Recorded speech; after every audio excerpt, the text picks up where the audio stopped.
जैसा कि मैंने पिछले क्लास में बताया था कि मैथ थर्ड का इंट्रोडक्शन क्लास थी, जो कि आपका अप्लाइड मैथमेटिक्स थर्ड, जो कि वो 5 यूनिट में डिवाइड है। और आपसे बताया था कि फर्स्ट यूनिट जो कि आपका जानते हैं, फर्स्ट यूनिट जो आपका मैट्रिक्स है, फर्स्ट यूनिट जो आपका मैट्रिक्स है, तो हम उससे स्टार्ट नहीं करेंगे। हमने बताया था उस क्लास में कि आप ये जो मैट्रिक्स का चैप्टर है उसका अधिक से अधिक थियोरेटिकल टाइप है, जिसमें परिभाषा आता है, जिससे हमारा मैथ में इंटरेस्टिंग नहीं बैठ पाएगा। इसलिए हम चाहते हैं कि इसको हम न करके बल्कि हम सेकेंड यूनिट से, जैसे हमने इस पिछले क्लास बताया था कि सेकेंड यूनिट से, जिसका नाम है ऑर्डिनरी डिफरेंशियल इक्वेशन, जिसका हिंदी नाम है प्राथमिक अवकल समीकरण, इससे हम स्टार्ट करने वाले हैं। और इस यूनिट सेकेंड में बता दें हम पहले से कि यूनिट सेकेंड में आपके 3 चैप्टर हैं, जिसमें से अगर चूंकि मैट्रिक्स वाले यूनिट में आपका 3 चैप्टर है, तो यहाँ भी स्टार्ट होगा, इसलिए इस चैप्टर यहाँ पे इसका चैप्टर नंबर इसका नाम होगा 4। ये आपका चैप्टर नंबर 4 होगा, चैप्टर 4 से स्टार्ट करेंगे। इस यूनिट सेकंड के अंतर्गत ये चैप्टर नंबर 4, मतलब चैप्टर नंबर 3 तक आपका मैट्रिक्स है, 4 आपका इसमें यूनिट सेकंड में पहले आता है। तो चैप्टर नंबर 4 इसका नाम है differential equation of first order, प्रथम क्रम के अवकल समीकरण, प्रथम क्रम के अवकल समीकरण। जैसे कहते हैं, आप जानते हैं कि यूनिट नंबर सेकेंड में चैप्टर नंबर 4 है, उसका नाम है differential equation of first order, मतलब कि प्रथम क्रम के अवकल समीकरण। पहले चैप्टर वाले जानते हैं ये है क्या, कैसे करना है, मुझे कैसे सवाल लगाना है, क्या तरीका होंगे, इसमें सब देखते हैं इसमें।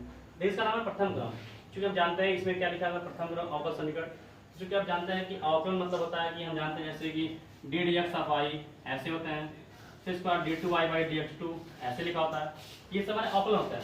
इसी से प्रथम क्रम मतलब होता है एक बार अवकलन, एक बार अवकलन हम जानते हैं 2 बार भी होते हैं, 3 बार भी होते हैं, लेकिन इसका नाम है प्रथम क्रम, मतलब इसके बारे में। ये जो अवकलन है प्रथम क्रम, इसे एक बार किया गया इसलिए इसे प्रथम क्रम कहेंगे। अवकलन मतलब इसमें अवकलन गुणांक, ये हमारे इसमें अवकलन गुणांक भी कहते हैं। बची बात समीकरण की, समीकरण उसे कहते हैं जो कि लेफ्ट हैंड साइड और राइट साइड दोनों साइड हो, मतलब कह सकते हैं कि इस चैप्टर में दोनों लेफ्ट हैंड साइड और राइट हैंड साइड में इक्वेशन बन जाएंगे, जिसमें आपका अवकलन गुणांक डी डी एक्स ऑफ आई उसमें शामिल रहेगा। इसमें करना क्या है, मुझे इसमें आपको कुछ सवाल है डी डी एक्स ऑफ आई से आपको दिए रहेंगे, उसको हल करना होता है, और कुछ सवाल आप इसको डी डी एक्स ऑफ आई से बनाते भी हैं, ठीक है। अब इसमें मुझे करना क्या, देखिए सबसे पहले इस चैप्टर नंबर 4 का पहला पॉइंट स्टार्ट करते हैं। तो सबसे पहले आपको करना क्या है, पहले निकालना आपको कोटि और घात, कोटि और घात, ऑर्डर पावर।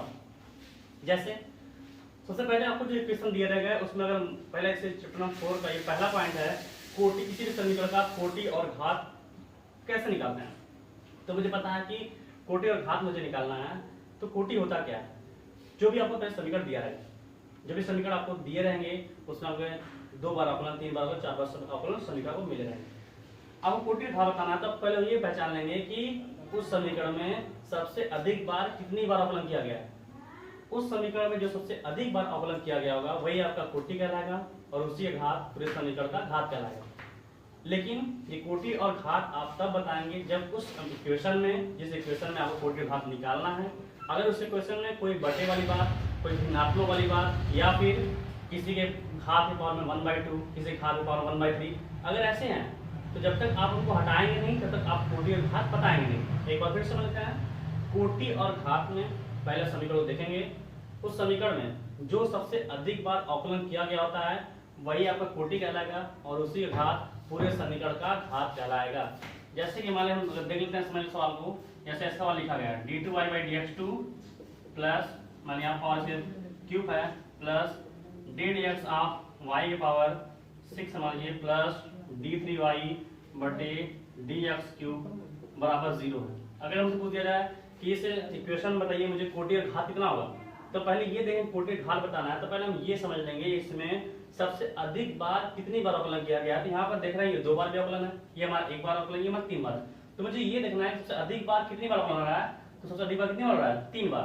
तो इसका कोटि कितना जाएगा, कोटि 3, और इसी का घात, इसी घात पूरे समीकरण का घात कहलाएगा। मतलब कह सकते हैं कि इसकी हमारा इस समीकरण का कोटि कितना होगा, 3 होगा, और घात हमारा कितना होगा, ये हमारा 1 होगा। कैसे?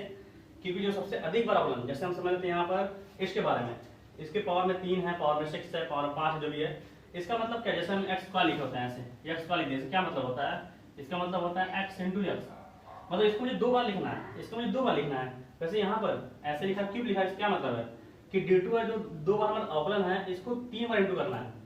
ये लिखा गया ddx ऑफ y, इसका मतलब 6 बार इसको इंटू करना है। और इसका मतलब क्या है? ये एक ही बार है, लेकिन मुझे ये देखना है कितनी बार करना है, मुझे देखना है सबसे अधिक बार कितनी बार अवकलन हुआ है। जैसे कि यहाँ पर 2 बार है, यहाँ पर 1 बार है, यहाँ 3 बार है, तो हमें देखना है सबसे अधिक बार कितनी बार अवकलन हुआ है। जो सबसे अधिक बार अवकलन किया गया होगा वही आपका कोटि और उससे घात पूरे समीकरण का घात कहलाएगा। जैसे कि यहाँ पर इसमें देख रहे हैं सबसे अधिक बार कितनी बार अवकलन हुआ है, तो 3 बार, इसमें कोटि कितना होगा? 3, और इसी का घात यहाँ पर जो भी लिखा रहेगा वो घात कहलाएगा, इसी घात पूरे समीकरण का घात कहलाएगा। मतलब कह सकते हैं कोटि 3 और घात 1 होगा। उसके बाद आगे क्वेश्चन समझ लेते हैं दूसरे तरीके से। जैसे मान लीजिए कुछ सवाल ऐसे भी होंगे, जैसे मान ऐसे लिखा गया है d2y बाई dx2 के पावर 1/3 बराबर d3y बटे dx3, ऐसे लिखा गया है। तो हमें इस समीकरण में मुझे बताना है कोटि और घात कितना होगा। तो पहले हम समझ लेते हैं कि मुझे ये बताना है, समझना है कि कोटि और घात इक्वेशन में जो सबसे अधिक बार अवकलन होगा वही हमारा कोटि कहलाएगा, उससे घात पूरे समीकरण घात कहलाता है। लेकिन वो इक्वेशन कोटि और घात तब बताएंगे जब किसी भी घात के पावर में 1/2 1/3 ऐसा नहीं होगा, या फिर कोई बटे वाले सवाल नहीं आएंगे तब। लेकिन जो भी यहाँ पे देख रहे हैं 1/3 आ रहा है, तो फिर बता रहा आपको कोटि और घात तब तक नहीं बताएंगे जब तक ये आपका हटेगा नहीं। अब 1/2 रहेगा तो कैसे हटाना होगा? दोनों पक्षों को वर्ग कर देंगे। 1/3 रहेगा तो क्या, दोनों पक्षों का घन कर देंगे तभी हटेगा। जब तक ये हटेगा नहीं तब तक आप कोटि और घात बताएंगे नहीं। तो इसको 1/3 यहाँ 3 हटाना है, क्या करना होगा? दोनों पक्षों को घन कर देंगे। यहाँ पर हम दोनों पक्षों का घन कर देंगे, तो घन कर देंगे तो क्या आ जाएगा? ये बात 3 खत्म हो जाएगा, यहाँ 3 खत्म हो जाएगा और यहाँ 3 आ जाएगा। तो क्या सकते हैं इसको हम ऐसे लिख सकते हैं d2y बाई dx2, ये बात 3 खत्म हो जाएगा, यहाँ पर बराबर क्या मिलेगा? d3y बटे dx3 की पावर क्या होगा? क्यूब हो जाएगा से। तो चूंकि यहाँ पर देखिए बटे वाली बात हट गई, तो हम कह सकते हैं यहाँ पर हम इसे कोटि और घात बता सकते हैं। जैसे कि अब देखिए इस समीकरण में कोटि मतलब ही क्या है? कोटि का मतलब हमारा ये है कि इस समीकरण में देखना है सबसे अधिक बार कितनी बार अवकलन हुआ है। तो यहाँ पर 2 बार हुआ है, यहाँ 3 बार। जो सबसे अधिक बार अवकलन होगा वही हमारा कोटि कहलाएगा। तो हमारा कोटि कितना आ जाएगा? 3, और इसलिए घात क्या होगा? पूरे समीकरण का घात कहलाएगा। तो हम कह सकते हैं कि कोटि भी हमारा 3 है और घात भी क्या होगा? हमारा 3 है। याद रखना है कोटि और घात के समय में कोटि आप उसे कहेंगे जो समीकरण में सबसे अधिक बार अवकलन किया गया होगा, उसे आप कोटि कहेंगे, और उसी का घात पूरे समीकरण का घात कहलाएगा। एक और इसमें समझ लेते हैं, इसको आप लोग नोट कर लीजिएगा, वीडियो को रोक नोट कर सकते हैं इसका आगे समझ। इसके बाद जैसे कि आपने सब बता लिया है, इसके बाद हमारे सवाल को, जैसे हमारे सवाल में ऐसे लिखा गया है d3y बटे dx3 का square plus d2y by dx2, ऐसे यहाँ पर लिखा गया है d3y बटे dx3 plus ddx of y plus y बराबर 0। अब इस इक्वेशन में मुझे बताना है, इस इक्वेशन में बताना है मुझे कि इसमें कोटि और घात कितना होगा। तो मुझे पता है कोटि उसे कहेंगे जो उस समीकरण में सबसे अधिक बार अवकलन किया गया होगा। अब हम देखते हैं अवकलन कितनी बार अधिक बार किया गया है, पहले समझ लेते हैं, क्योंकि हम अगर नहीं जाना तो देख लीजिए साइड में, अब इधर देख लीजिए कैसे किसे कहते हैं। जैसे कि जानते हैं ddx ऑफ y, इसे हम कहते हैं ये हमारा एक बार अवकलन होगा, इसे हम कहते हैं ये हमारा एक बार अवकलन है, ये हमारा एक बार अवकलन है। ऐसे लिखा है d2y बाई dx2, यहाँ इसे हम कहते हैं ये हमारा 2 बार अवकलन है, ये 2 बार अवकलन है। d3y बटे dx3, इसे हम कहते हैं ये हमारा 3 बार अवकलन है। तो चूंकि हम जानते हैं कि हमारा 1 बार 2 बार 3 बार, या फिर ऐसे समझना है, डायरेक्ट समझना आपको बता रहे हैं। डायरेक्ट समझने का तरीका ये होता है, जैसे यहाँ पर ऐसे लिखे होता है, ऊपर भी dy रहेगा, dx नीचे रहेंगे, जितने आपको संख्या वहां पर दिखाई देंगे, एक दिखाई दे समझिएगा 1 बार अवकलन हो रहा है, 2 दिखाई देगा 2 बार अवकलन होगा, 3 बार दिखाई देगा 3 बार। जैसे यहाँ देखिए यहाँ पर कुछ नहीं लिखा, 1 मानेंगे तो हमने 1 बार अवकलन, यहाँ 2 लिखा समझे 2 बार अवकलन, 3 लिखा 3 बार अवकलन। तो कोटि और घात मुझे उसे इसे बताना है कि जो सबसे अधिक बार अवकलन होगा उसे ही हम कोटि कहेंगे, और उसे घात पूरे समीकरण का हम घात कहेंगे। जैसे यहाँ देखते हैं, मुझे तो बात पता है कि कोटि घात किसी की भी पहले सवाल में आ चुके हैं। अब यहाँ देखते हैं, अब यहाँ देख रहे हैं, ये हम देख रहे हैं 3 बार अवकलन किया गया है। इसे हम 2 बार कह सकते हैं, 2 बार हमारा अवकलन है हमारा, ये हमारा 3 बार अवकलन है, ये हमारा 1 बार और ये हमारा 1 बार भी अवकलन नहीं है ये। तो हम कह सकते हैं इससे अधिक बार कितनी बार अवकलन किया गया है, 3 बार अवकलन किया गया है। अब दिक्कत की बात 3 बार अवकलन तो किया गया है, दिक्कत ये बात क्या है 3 बार अवकलन यहाँ पर भी है और यहाँ पर भी है, दोनों साइड है। अब हम किधर से लेकर कोटि रेखा बताएंगे, तो हम ऐसे कंडीशन में जिसको हम सबसे अधिक बार अवकलन देख रहे होते हैं, अगर वो कई जगह पर है तो हम कोटि रेखा बताने के लिए वहां पे यूज करेंगे जहां पर वो सिंगल अकेले होगा। अगर वो किसी के साथ है तो हम उसको नहीं लेंगे कोटि घात समय में, बल्कि हम उसको लेंगे जो हमारा सिंगल होगा। जैसे यहाँ पे ये सिंगल है, यहाँ पे डबल है, इसके साथ में है तो हम इसको और कोटि घात लेने के लिए हम इसको नहीं लेंगे, बल्कि जो बचा वो सिंगल हम उसी को लेंगे। इसका मतलब इस समीकरण का कोटि कितना होगा, सबसे अधिक बार अवकलन 3 बार अवकलन है, जो कि यहाँ पर भी है यहाँ पर भी है, लेकिन किसी साथ में इसलिए हम इसको नहीं लेंगे, बल्कि हम इसको लेकर सवाल को हल करेंगे। तो कोटि कितने हैं 3 और इसके घात क्या होगा 2, पूरे समीकरण का घात कहलाएगा। तो कह सकते हैं हम इसमें कि इसका हमारा कोटि कितना होगा 3 होगा और घात हमारा कितना लगेगा। ठीक है, पहला पॉइंट चैप्टर नंबर 4 का जो का हमारा है differential equation of first order, प्रथम क्रम के अवकल समीकरण, तो सबसे पहला पॉइंट आपका चैप्टर नंबर 4 में यही है। और एक बात, किताब आप कोई भी लीजिएगा, जैसे सार्थक की किताब होगी, स्वार्थक किताब होगी, आपकी अरिहंत की किताब है, तो कोई भी किताब ले सकते हैं, लेकिन अगर आपको लेना है तो आप अरिहंत से मिलाएंगे तो आपका क्लास सही रहेगा। यदि आपको सार्थक लिए हुए हैं, कोई सवाल फंस गया तो आप अपने ग्रुप में या फिर कमेंट में लिख देंगे तो आपका सवाल लग जाएगा वो। ठीक है, वैसे भी सवाल नंबर फर्स्ट लेकर सवाल नंबर लास्ट तक सभी सवाल आपके लगाए जाएंगे, और कोई भी सवाल है जो आपको समझ में नहीं आएगा, ये हमारी जिम्मेदारी है। ऐसा नहीं आप कहीं समझ नहीं आएगा या फिर कुछ कर नहीं सकते हैं, आप हम मेहनत करेंगे तो पूरी सवाल आपको आ जाएगी। ठीक है, तो यहाँ कोटि घात के बारे में हमारे सवाल ये हो गए कि कोटि के समझेंगे और घात के समझेंगे। ठीक है, इसके बाद आप चलते हैं तो आगे की तरफ, आगे ज़्यादा पढ़ चलते हैं। और वो क्या करना होगा, कोई समीकरण आपको दिया रहेगा, कोई भी समीकरण आपको दिया रहेगा, आपसे क्या देगा कि आप इसका अवकल समीकरण बनाइए। मतलब उसको मुझे क्या करना होगा, अवकल समीकरण में चेंज करना होगा, मुझे उसको करना होगा। जैसे मान लीजिए ऐसे कोई इक्वेशन मान लीजिए y बराबर ax प्लस बी, क्या देगा इस समीकरण को, समीकरण जो हमारा y बराबर ax प्लस बी है को अवकल समीकरण बनाइए, को अवकल समीकरण में बनाइए या फिर अवकल समीकरण इसका बनाइए। ठीक है, ऐसे बोल देगा।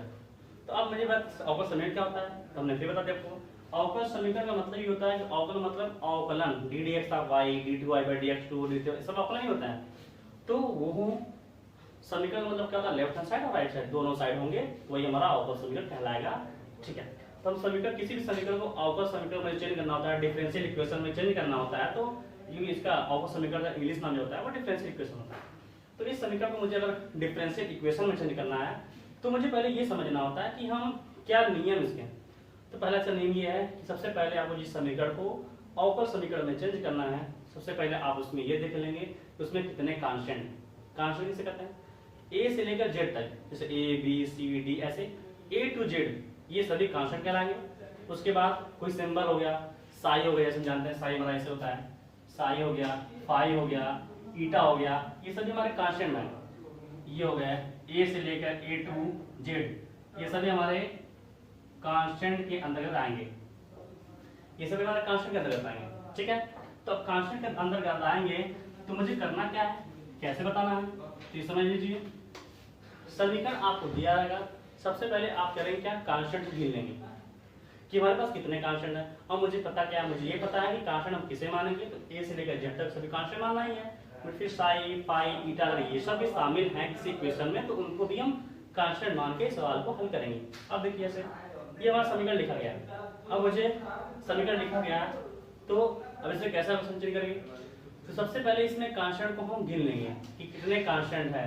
तो हम देख रहे हैं इस कांस्टेंट लिखा गया है, ए लिखा गया बी, मतलब 2 कांस्टेंट है, इसका मतलब आपने गिन लिया कितने कांस्टेंट है। दूसरा नियम क्या है, ये नियम है कि आप पहले कांस्टेंट गिन लेंगे, उसके बाद इसमें जितने कांस्टेंट होंगे आप उस समीकरण को उतनी बार अवकलन करेंगे।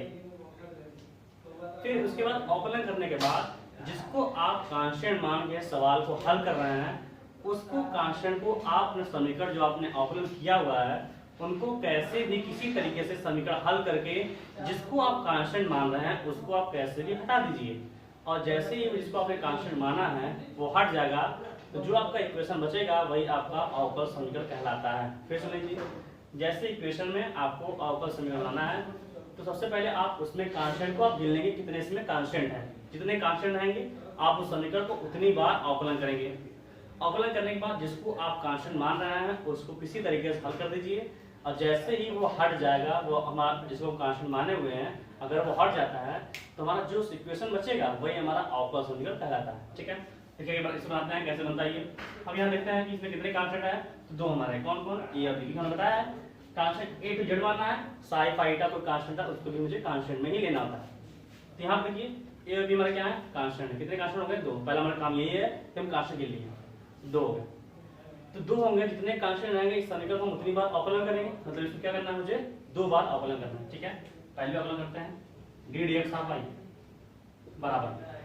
अवकलन कैसे करते हैं, जिसके सापेक्ष करना होता है मुझे, जिसके यहाँ हम जानते हैं कि अगर ऐसे लिखा होता है, जैसे जानते हैं चूंकि डी dx ऑफ y से लिखा है, तो क्या कहते हैं, ये हमारा क्या होता है कि हम इसके सापेक्ष अवकलन कर रहे हैं, कि हम इसके सापेक्ष क्या कर रहे हैं, अवकलन कर रहे हैं x के सापेक्ष। तो जिसके सापेक्ष, या फिर ऐसे समझिए सामान्य भाषा में, वो सब बात छोड़ देंगे क्योंकि ये तो तरीका टाइप का तो लॉजिक हो गया। जैसे अपन अपने भाषा में बात करें, साधारण भाषा में, अगर x के साथ में कोई कांस्टेंट जुड़ा हुआ है और मुझे अगर उसका अवकलन करना होता है, तो हम उस कांस्टेंट को कुछ नहीं करते हैं, उस कांस्टेंट को जैसे का तैसे उतार देते हैं और x वाले पद का ही बस अवकलन करते हैं। यदि कोई सवाल ऐसा, कोई इसमें ऐसा भी हो सिर्फ कांस्टेंट है उसके साथ कोई x नहीं है, तो कांस्टेंट का हमेशा अवकलन होता है 0।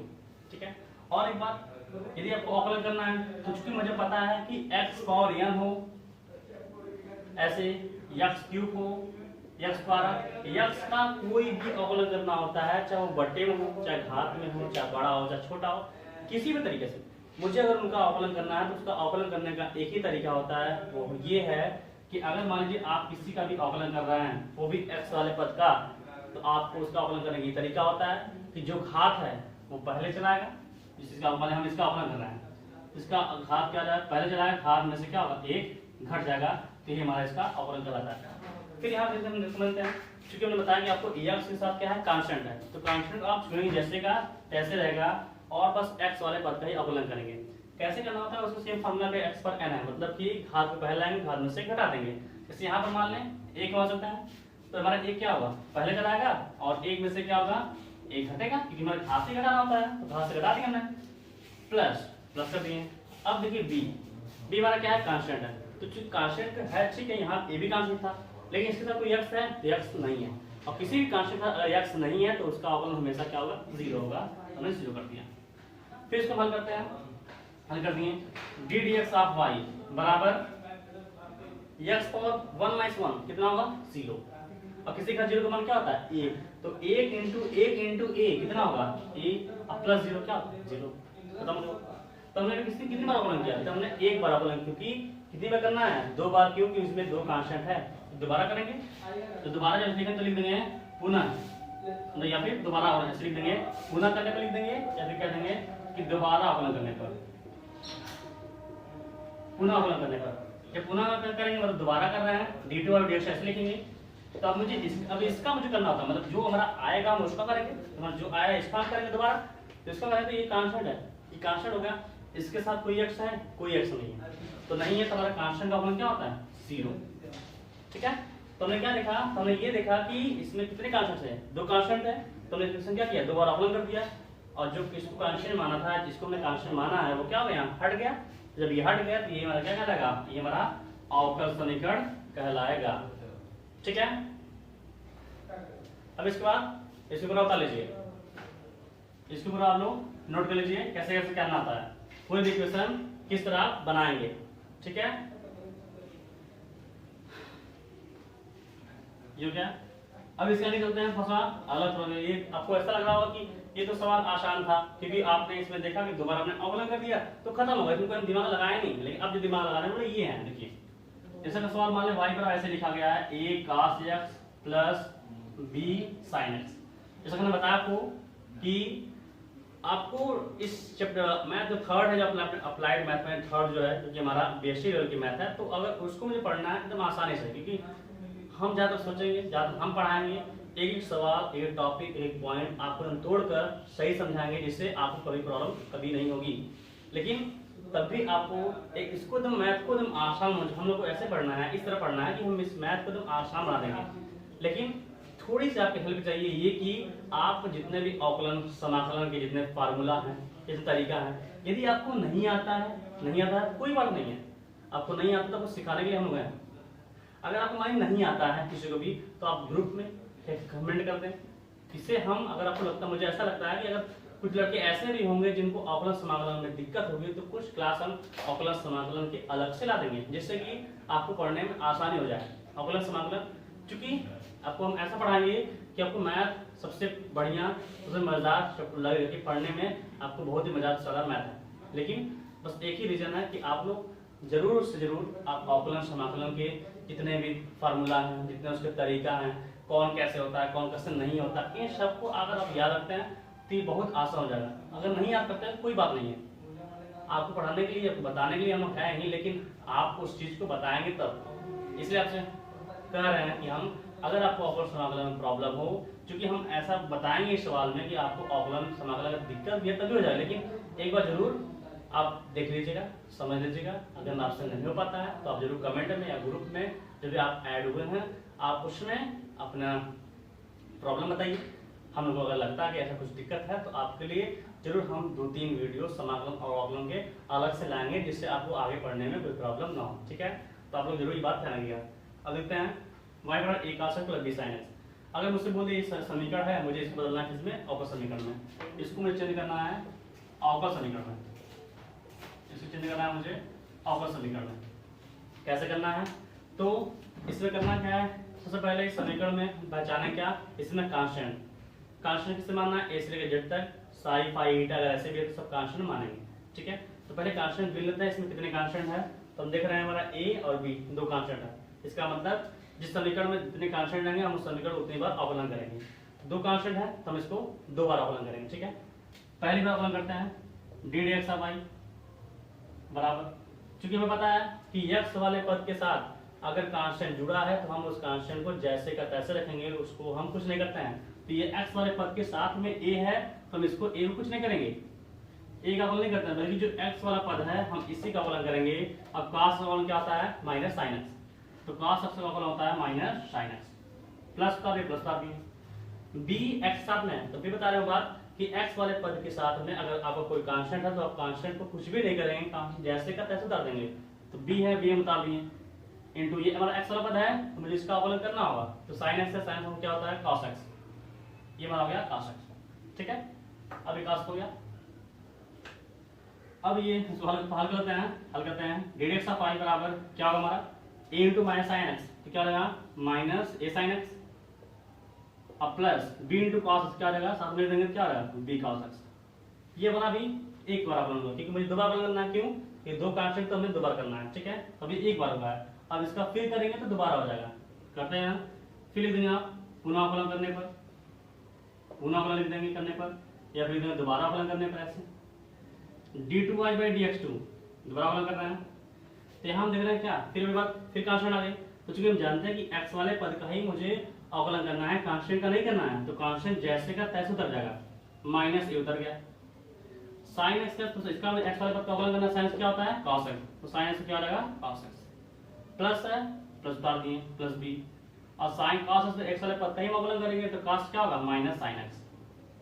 ठीक है, इसको सही लिखते हैं, सही लिखते हैं क्या होता है माइनस a cos x और माइनस कितना होगा b sin x। ठीक है, तो हम एक अवकल समीकरण कैसे लाते हैं, अवकल समीकरण बनाने का हमारा ये तरीका होता है कि हम सबसे पहले कांस्टेंट गिन लें, और कांस्टेंट गिनने के बाद हम उसको उतनी बार अवकलन करते हैं, फिर उसको जो हमारा कांस्टेंट जिसको हम कांस्टेंट मान के अवकलन किए हुए हैं वो कांस्टेंट हट जाए, और कांस्टेंट जैसे हट जाता है वही हमारा अवकल समीकरण कहलाता है। तो हमने 2 कांस्टेंट देखा तो हमने इसको 2 बार अवकलन कर दिया, लेकिन जिसको हमने कांस्टेंट माना a और b, देखिए अभी तक हटा नहीं है, वो अभी तक हटा नहीं है, और जब तक ये हटेगा नहीं तब तक आपका अवकल समीकरण बनाएगा नहीं। अब हटाते कैसे हैं, इसमें क्या था, आसानी से अवकलन कर दिए तो हट गया पहले से ही, लेकिन यहाँ पर अवकलन करने के बाद भी नहीं हटा। अब इसको हटाते कैसे, ये देखिए यहाँ मुझे a और b हटाना है। ठीक है, मुझे a और b हटाना है, तो हम इसके ऊपर देखेंगे इक्वेशन कि हमारे पास कितने इक्वेशन मिल रहे हैं, कौन इक्वेशन है। तो पहले जो सवाल दिया उसका भी इक्वेशन मानेंगे, दूसरी बात जो आपने अवकलन किया वो आपका इक्वेशन कहलाएगा, मतलब कि आपके उसके ऊपर 2 इक्वेशन है। अब उन क्या करेंगे, जिसको हम कांस्टेंट माने हैं जब तक वो हटेगा नहीं तब तक हमारा अवकल समीकरण बनेगा ही नहीं। तो चूंकि हमारा कांस्टेंट a और b शामिल है तो मुझे इसको कैसे भी हटाना है। अब कैसे हटाएंगे, तो इसके ऊपर इसके ऊपर जहां मुझे हटाना है इसके ऊपर जितने इक्वेशन मिलेंगे हम उनकी सहायता लेंगे। कैसे सहायता लेंगे? तो ये इसके ऊपर कितनी इक्वेशन है? 2 इक्वेशन है, एक फर्स्ट और सेकंड है। क्या करेंगे हम इसको बारी बारी से इसको देखेंगे, इनके मान को सोचेंगे कि ऐसे क्या करते हैं कि ये कांस्टेंट हमारे हट जाए। पहले इनको समझेंगे फिर इसको समझेंगे, अगर ऐसा नहीं होता है तो फिर दोनों हल करेंगे। लेकिन हमेशा याद करेंगे कि हटाने के लिए पहले सिंगल सिंगल दिमाग लगाएंगे, पहले सिंगल इक्वेशन दिमाग लगाएंगे फिर इसमें दिमाग लगाएंगे। अगर सिंगल नहीं हो पाते हैं तो हम इनको डबल, जैसे कि हम जानते हैं ऐसे भी हमारा होता है 2x प्लस वाई बराबर मान लीजिए 5 है, 3x प्लस 2y बराबर 7 है। तो जैसे हम इस इक्वेशन को x y का मान निकालते हैं वैसे यहाँ पर भी हम क्या करेंगे, अगर मुझसे अगर नहीं हो पाएगा तो हम इन दोनों को लेकर क्या करेंगे, उनको हल करेंगे। और ए और बी को हटाना है क्योंकि मुझे ए और बी हटेगा तभी तो ए और बी को हल कर सकते हैं। लेकिन पहले हम दिमाग लगा लेंगे तो बस सिंगल सिंगल चलिए देखते हैं। इस समीकरण में ध्यान दें, पहले बार ध्यान देते हैं या फिर ठीक है यहाँ ध्यान देते हैं। तो हम देख रहे हैं कि इस इक्वेशन में a cos x लिखा गया है, यहाँ भी a cos x है, यहाँ b sin x है, यहाँ भी sin x। मतलब ऐसा लग रहा है कि ये ऊपर वाला जो हमारा लास्ट में अवकलन करने के बाद आया लगभग सेम सेम है, बस अंतर क्या दिख रहा है कि यहाँ सब प्लस दिख रहा है, यहाँ माइनस दिख रहा है, इतना ही अंतर है। तो अगर हम इसमें माइनस कॉमन ले लें, इसमें दोनों से माइनस कॉमन लें तो क्या आ जाएगा, a cos x प्लस क्या होगा b sin x होगा, ऐसे इससे बचेगा। तो हम कह सकते हैं कि क्वेश्चन फर्स्ट से इस a cos x plus b जो हमारा यहाँ पर आया हुआ है उसके बराबर क्या लिखते हैं y, यहाँ पर y लिखते हैं लिख सकते हैं। तो d2y बटे dx2 बराबर क्या होगा माइनस y जाएगा। इसको तो पलट देंगे तो क्या हो जाएगा, ये माइनस जाएगा क्या होगा प्लस जाएगा। तो d2y बटे dx2 प्लस y बराबर क्या जाएगा 0। तो हम कह रहे हैं कि इसमें देखा हमने कि दो कांस्टेंट देखा, मैंने दोबारा अवकलन कर दिया और जो कांस्टेंट हमारा जिसको हमने ए और बी कांस्टेंट माना था वो क्या हो गया, यहाँ पर हट गया। जैसे हट गया तो हमारा जो बचा वही हमारा क्या कहलाएगा, अवकल समीकरण हमारा कहलाएगा। ठीक है, तो ये आपका अवकल समीकरण का तरीका होता है।